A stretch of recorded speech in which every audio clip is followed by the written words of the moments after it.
दोस्तों, वीडियो शुरू करने से पहले आप सब दोस्तों से गुजारिश है कि आप हमारे चैनल को सब्सक्राइब कर दें और साथ मौजूद बेल के आइकन को ज़रूर दबा दें ताकि हमारी नई आने वाली वीडियो अब तक बासानी पहुंच सके। हैदर अली कुकिंग में मैं आप सब दोस्तों को खुश उम्दीद कहता हूं। इमली की चटनी के लिए एक नुस्खा है जिसे अंग्रेज़ी में इमली की चटनी भी कहा जाता है। अज्जा: 1 कप इमली बीज के बगैर, 1 कप पानी, 1 कप गुड़, पुसी हुई आ पाउडर, 1 चाय का चम्मच भुना हुआ जीरा पाउडर, 1 चाय का चम्मच लाल मिर्च पाउडर, 1 चाय का चम्मच काला नमक, नमक हसब जायका।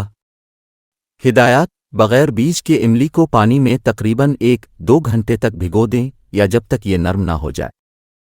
एक बार नरम होने के बाद इमली को अच्छी तरह मैश करें ताकि उसका गूदा निकाल लें। आप गूदा को किसी भी ठोस से अलग करने के लिए इस स्ट्रेनर का इस्तेमाल कर सकते हैं। एक पैन में इमली का गूदा गुड़ के साथ डालें। मिक्सचर को दरमियानी आंच पर पकाएं, मुसलसल हिलाते रहें यहां तक कि गुड़ मुकम्मल तौर पर पिघल जाए और मिक्सचर गाढ़ा हो जाए।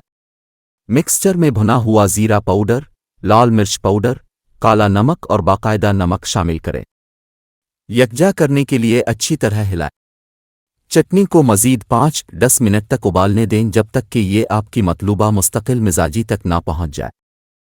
आंच बंद कर दें और चटनी को कमरे के दर्जा हरारत पर ठंडा होने दें।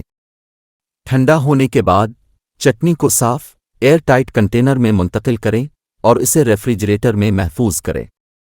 आपकी घरेलू इमली की चटनी पेश करने के लिए तैयार है। समोसे, पकौड़ों जैसे नाश्ते के साथ, अचाट के लिए डिपनग चटनी के साथ इसका मज़ा लें। आप हमारी वीडियो को लाइक करें, हमारे चैनल को सब्सक्राइब करें ताकि हमारी नई आने वाली वीडियो अब तक बासानी पहुंचती रहे। तो इसी के साथ मुझे दीजिए इजाज़त। अपना बहुत सारा ख्याल रखिएगा, दुआओं में याद रखिएगा। अल्लाह हाफिज़। इमली की चटनी के चंद फ़वाइद दर्ज झेल हैं। विटामिन्स और मदनियात से भरपूर। इमली विटामिन्स और मदनियात जैसे vitamin C, vitamin A, potassium और मैग्नीशियम का एक अच्छा ज़रिया है जो कि मजमूई सेहत और तंदुरुस्ती के लिए ज़रूरी है। एंटीऑक्सीडेंट खुसूसियात: इमली में पॉलीफिनॉल, फ्लेवोनॉइड्स और विटामिन सी जैसे एंटीऑक्सीडेंट्स होते हैं जो जिस्म में नुकसानदेह फ्री रेडिकल्स को बेअसर करने और खलियों को ऑक्सीडेटिव नुकसान से बचाने में मदद करते हैं। हाज़मे में मदद: इमली अपनी हाज़मा खुसूसियात के लिए मशहूर है।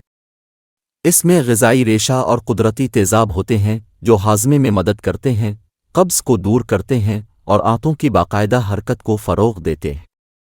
भूख को बेहतर बनाता है। इमली की चटनी का तल्ख़ और खट्टा जायका हाज़मे के रस की पैदावार को तहरीक देता है। इस तरह भूख में इजाफ़ा होता है।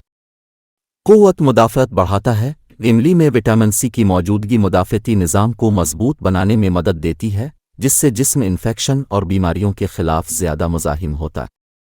ब्लड शुगर को कंट्रोल करता है। कुछ मुतालियात से पता चलता है कि इमली कार्बोहाइड्रेट मेटाबॉलिज्म में शामिल बाज़ ख़ामरों को रोकने की सलाहियत की वजह से ब्लड शुगर की सतह को कंट्रोल करने में मदद कर सकती है। सोजिश के ख़िलाफ़ असरात: इमली में एंटी सोजिश खुसूसियात के साथ मरकबात होते हैं जो सोजिश को कम करने और गठिया और गांठ जैसी हालतों की अलामात को कम करने में मदद कर सकते हैं।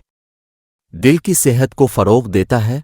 इमली की चटनी जब मुतवाज़िन ग़िज़ा के हिस्से के तौर पर एतदाल में खाई जाए तो इसमें मौजूद फ़ाइबर मवाद और कोलेस्ट्रॉल की सतह को कम करने की सलाहियत की वजह से दिल की सेहत में मदद मिल सकती है। हड्डियों की सेहत को बेहतर बनाता है। इमली में कैल्शियम होता है जो कि मज़बूत और सेहतमंद हड्डियों को बरकरार रखने के लिए ज़रूरी है। इसका बाकायदा इस्तेमाल हड्डियों से मुताल्लिक़ अमराज़ जैसे ऑस्टियोपोरोसिस को रोकने में मदद कर सकता है। ताज़गी और जायकादार: इसके सेहत से मुताल्लिक़ फ़वाइद के अलावा इमली की चटनी पकवानों में जायका का इजाफ़ा करती है। इसका तीनगी, मीठा और मसालादार जायका मजमूई तौर पर खाना पकाने के तजुर्बे को बढ़ाता है।